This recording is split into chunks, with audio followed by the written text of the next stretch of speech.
Welcome to another session of the School of Thought, Lunch and Learn. Happy Friday to you. This is going to be the part two of Christianity versus entrepreneurship. Oh, I got some good stuff for you today. If you have not watched part one, you go back on my YouTube and you watch part one and come back and watch part two. And if you have not subscribed, today is the day that you are going to subscribe to these little snack of wisdom that you will need to navigate. Okay. Now, part two on that, Christianity versus entrepreneur. Notice that a lot of my experience come from I've been teaching for over 20 years now, and I've trained intercessors, and I'm also a life coach and also a business coach and premarital counseling. So I've talked to a lot of people, especially a lot of a lot of believers that have a hard time navigating life as an entrepreneurship because of, remember what I told you, this unknown author who have said this is the way a Christian's supposed to do, not to do, and give us limitation on how to navigate as successful entrepreneurs. Now, understand that when Christianity is not a badge that you wear where things just happen for you. And sometimes we have that misconception of thinking, okay, I'm a Christian and people are going to just let me do this and I could just get away with that. And you start putting the blood on it and you start in Jesus' name, take my mistake for love and all. You can't do that in entrepreneurship. It's not a badge that you wear that things just happens for you. You still have to work. You still have to grind. You still have to learn how to navigate your product, your brand, whatever that is. You still have to do the same amount of work. The difference is that I could tell you is how you navigate life as a believer. Let me give you an example. If someone that is married versus someone that is single, the person that is married is going to navigate according to the principle of marriage. Okay, and the person that is single is navigating according to the principle of being a single person. So that is the difference. Like a person that is married, certain things that they can do, but they're going to have to do it in a different manner. They have children, they have a husband they have to take care of, or the husband have the wife they have to take care of. So they have to navigate according to the principle of this commitment called marriage. So as a Christian, it's not a badge that you make things happen for you and you think money coming to me now and your account is going to be full, people going to buy your product.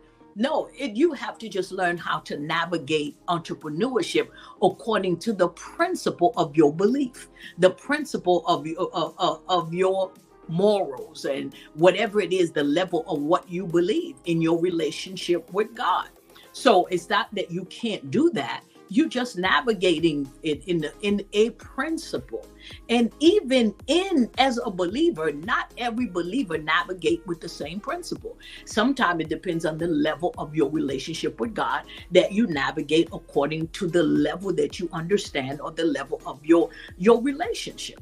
So when certain things that you do as an entrepreneur, I can't do that. No, I am an entrepreneur. I have to think and I have to navigate things in the proper manner if I want to sell my product, if I want to make money, whatever that entrepreneurship is. Things just fall into place for you. You understand? So you have to navigate and work in the same manner. You have to sweat in the same manner. You have to push. You have to be able to go out there and make it work for you. So it's not magic because you're a Christian. It's not, I'm going to throw it out there, people going to accept me. No, you still have to, if your business is from 9 to 5, you're going to have to get inside of your store and open up the door at 9 o'clock like everybody else. Now, if the person next to you or have a store is not a believer, it does not mean that your store is going to be different than the next person. You can't come in at 10 o'clock and they come in at 9 and say, why y'all don't come to me? And then you close at 4 and you leave and you close at 4, but your door says 5 and you think that's okay because you are Christian. I'm a believer. You can't do that. You're not going to sell anything. And that's why sometimes when we complain about the people that we know or the people, our family member that don't buy our product, I understand, but sometimes it's not because they are your family member.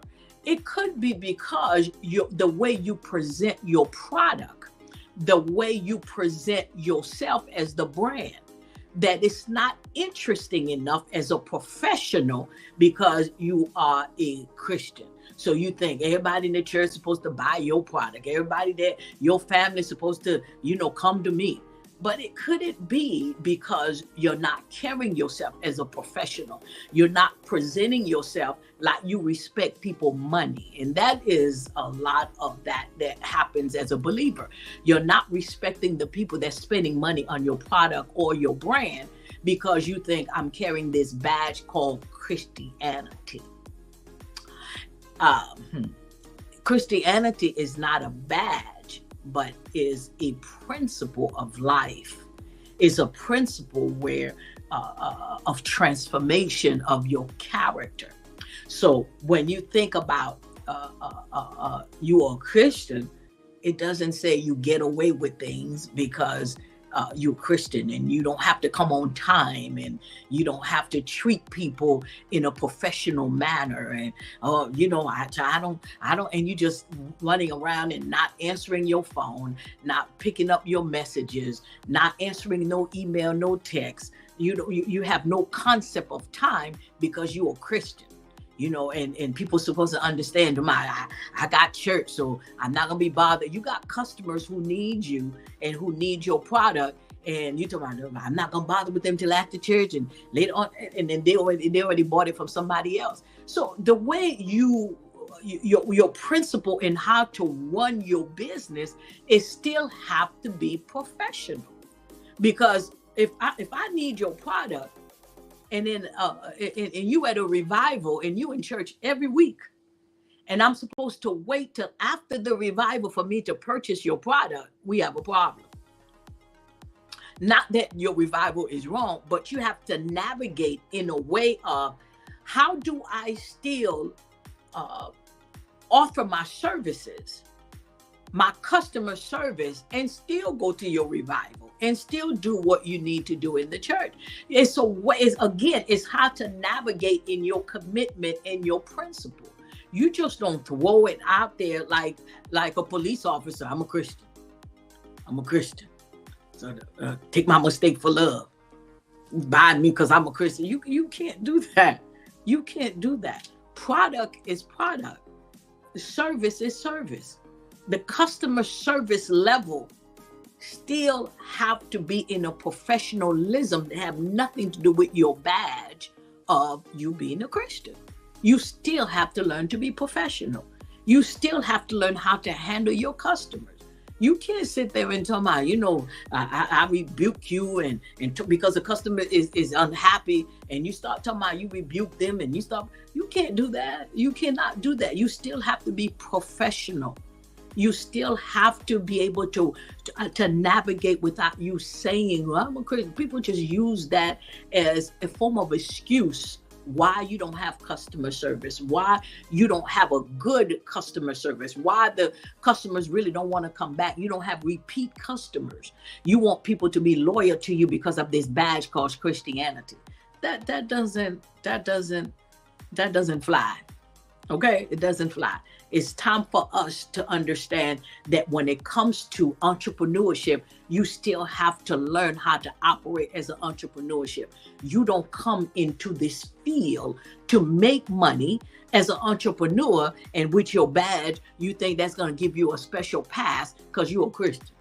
That's going to be everybody because you go to my church. You must buy my product. No, nobody's not obligated to do that just because we go to the same church or because we believe in the same God or we have the same religion. No, it's about how you respect my money. It's how you respect me as a customer. How do you navigate as a customer? That's what it's about.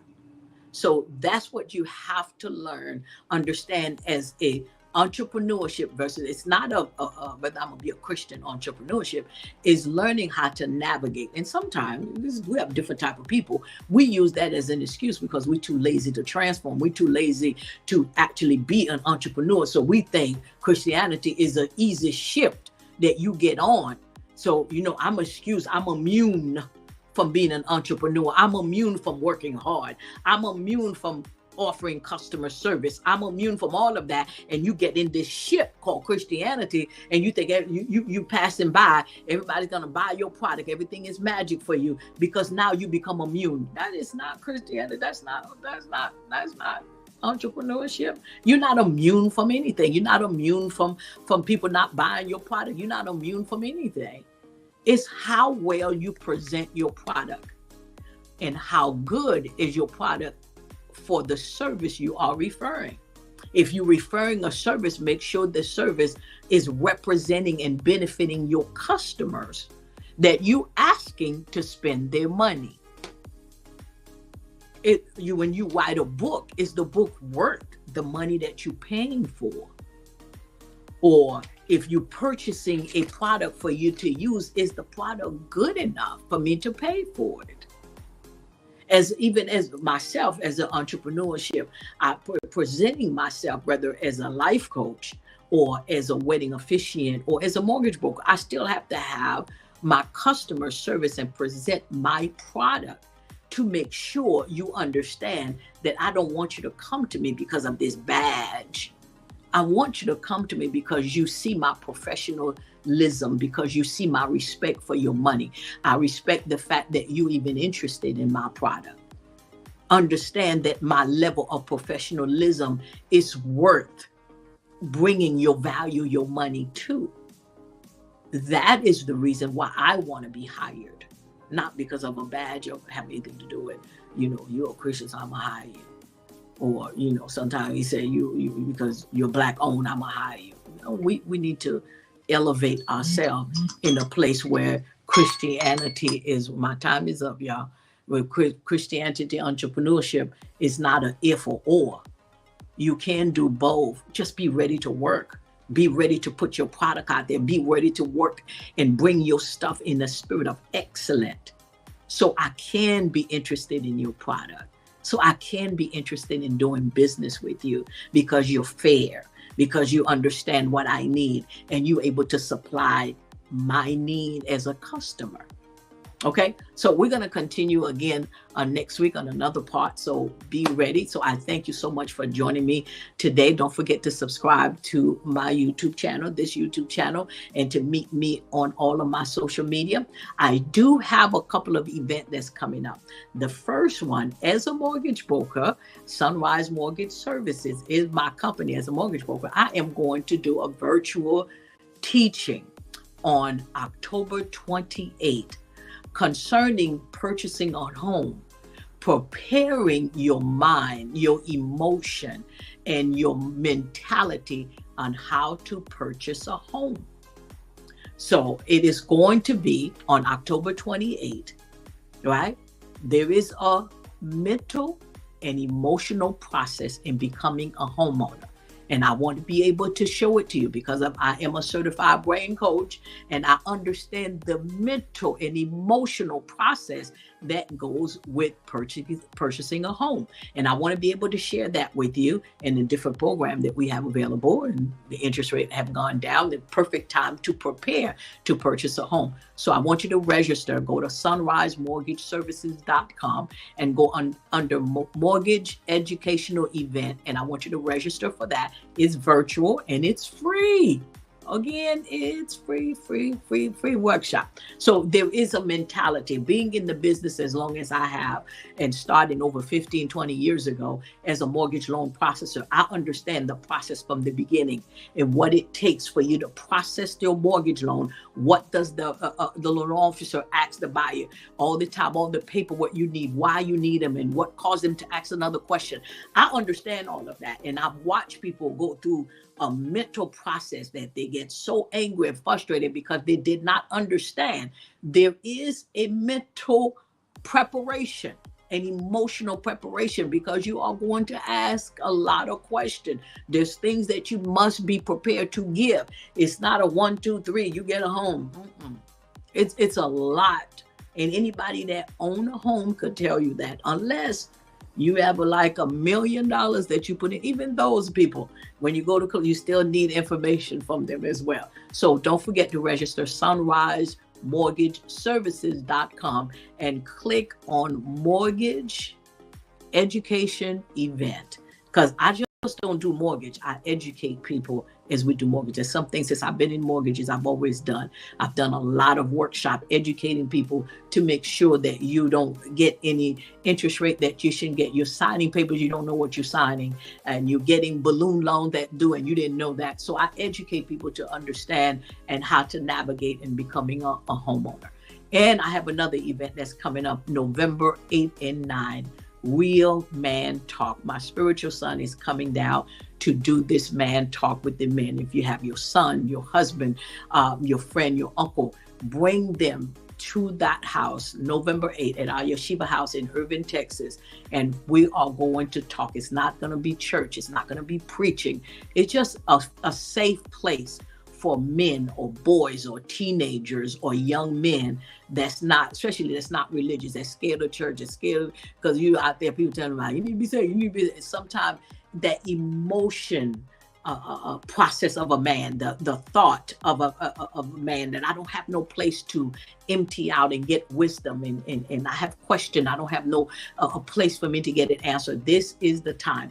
That Saturday morning we're going to talk to just the men, and then that Saturday night we want the men and the women to come to share the heart of a man and to share the heart of a woman. So the woman want to share their heart to the men for the men to hear, and the man want to share their heart for the woman to hear. And sometimes you may need to do that with your mom, your wife, your sister, your girlfriend, or, you know, so there is a miscommunication sometimes between male and female. And I see that doing my premarital counseling in marriages. So I could see there is always, what's the problem? 99% of the time is communication. So we want to have that safe place and create that safe place to be able to come and share your heart. Men, this is what I want you to hear. And say, hey, women, this is what I want you to know about my heart. This is what I'm feeling about this. This is how I navigate as a man. This is how I navigate as a woman. So it's another opportunity. It's a safe place for you to come and talk. It's not preaching, none of that. It's not, just a safe place to have a conversation. And sometimes you just need to do that instead of just having church every week and you just preaching to people, and you don't have a place to just sit down and just talk and understand how to navigate, even as a man or as a son or as an uncle. There's always an understanding, a communication. What are you expecting? What are you expecting from me? What are you expecting from me, women? What are you expecting from me, men? So we need to have that conversation. So November 8th and 9th, and that one you have to go on pfyi.org to register. Okay, so come register, and November 8th, 9th, and be part of that. And don't forget, any coaching, any speaking engagement, coaching at josereenterprises.com. And you can go to all my social media, Hannah Josre on Instagram, Facebook, LinkedIn, and YouTube.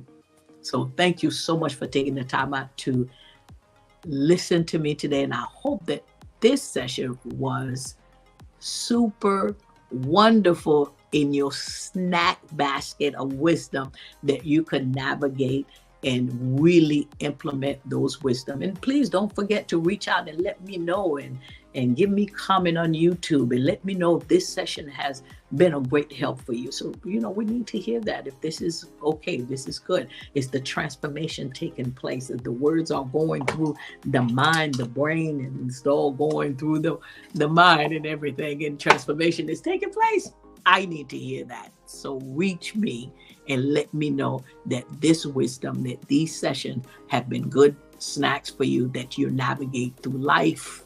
Okay, so thank you again for joining me, and you have yourself a super weekend, and I will see you again on Monday.